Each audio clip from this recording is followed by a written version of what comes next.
देख रहे हैं सिटी इंडिया न्यूज चैनल हक की आवाज। पैराडाइज फंक्शन पैलेस महबूब नगर।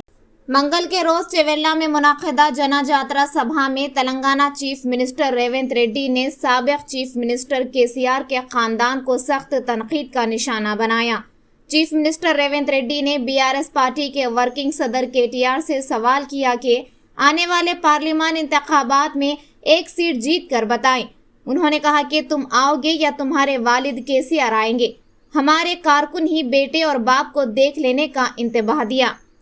ఆ సొల్లువాగుడువాగే కేటీఆర్ కి సవాలు విసురుతున్నా, బిడ్డ ఇవాళ నేనే ముఖ్యమంత్రి, నేనే పిసిసి ప్రెసిడెంట్ను, రేపు రాబోయే పార్లమెంట్ ఎన్నికల్లో నేను సవాలు విసురుతున్నా. నీ చేతనైతే దమ్ముంటే నువ్వు మగోడు అయితే ఈ తెలంగాణ రాష్ట్రంలో బిడ్డ ఒక్క సీటు గెలిచి చూపించు. నీ అయ్యా నువ్వు వస్తావో నీ అయ్య వస్తాడో మా కార్యకర్తలు చూసుకుంటారు. బిడ్డ నువ్వు అనుకుంటున్నావా అల్లాటప్పగాడని? అల్లాటప్పగాలం కాదు, అవులగాలలాక అయ్య పేరు చెప్పుకొని కుర్చీలో కూర్చోలేదు సన్నాసోడా. కింది నుంచి కార్యకర్తగా కష్టపడి జెండాలు మోసి లాఠీ దెబ్బలు విని నీ అక్రమ కేసులు ఎదుర్కొని చెర్లపల్లి చెంచల్గూడ జైల్లో మగ్గినా భయపడకుండా లొంగిపోకుండా నిటారుగా నిలబడి నిన్ను, నీ అయ్యను, నీ బావను బొందబెట్టి ఇవాళ కుర్చీలో కూర్చున్నాం. ఈ కుర్చీ ఇనాం కింద వచ్చింది కాదు, ఈ కుర్చీ అయ్య పేరు చెప్తూ వచ్చింది కాదు బిడ్డ. నల్లమల్ల అడవి నుంచి తొక్కుకుంటూ వచ్చి నీలాగటో నెత్తి మీద కాలు పెట్టి తొక్కి ఆ కుర్చీలో కూర్చోబెట్టింది మా కార్యకర్తలు. ఇవాళ నీ బిడ్డలకు ఉద్యోగం లేకపోతే నీకు దుఃఖం వచ్చింది. ఉన్న పలంగా వాళ్ళకు పదవులు కట్టబెట్టినావు.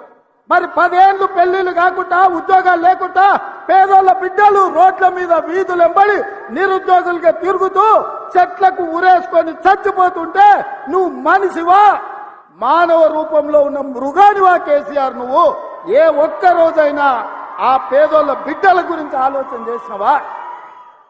కానీ మేము మా ఇందిరమ్మ రాజ్యంలో అధికారంలోకి వచ్చిన వెంటనే నిరుద్యోగ యువకులకు కావలసిన 25,000 ఉద్యోగాలు ఇవాళ మేము నియామక పత్రాలు అందించినాం.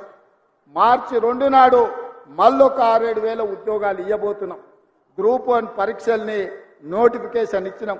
తొందరలోనే మెగా డిఎస్సి నోటిఫికేషన్ ఇచ్చి గ్రామాలలో, తండాలలో, గూడాలలో పేదోళ్ల పిల్లలకు చదువులు చెప్పించడానికి పంతుల్లో నియామకం చేపట్టే బాధ్యత మా ప్రభుత్వం తీసుకుంటుందని ఈ చేవెళ్ల గడ్డ మీద నుంచి నేను చెప్తున్నా.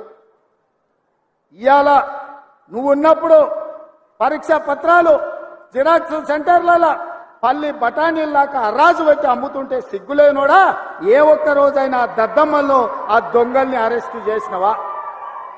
మేము వచ్చినాక బొక్కలేసినాం ఎవడైనా అట్లా చేస్తా అంటే. అందుకే ఈరోజు పేదోళ్ళ పిల్లలకు ఉద్యోగాలు ఇవ్వడానికి, పారదర్శకమైన నియామకాలు చేపట్టడానికి పబ్లిక్ సర్వీస్ కమిషన్ ని ప్రక్షాళన చేసినాం. కోర్టులలో ఉన్న కేసులను పరిష్కరించి ఇవాళ వేలాది ఉద్యోగాలు ఇచ్చే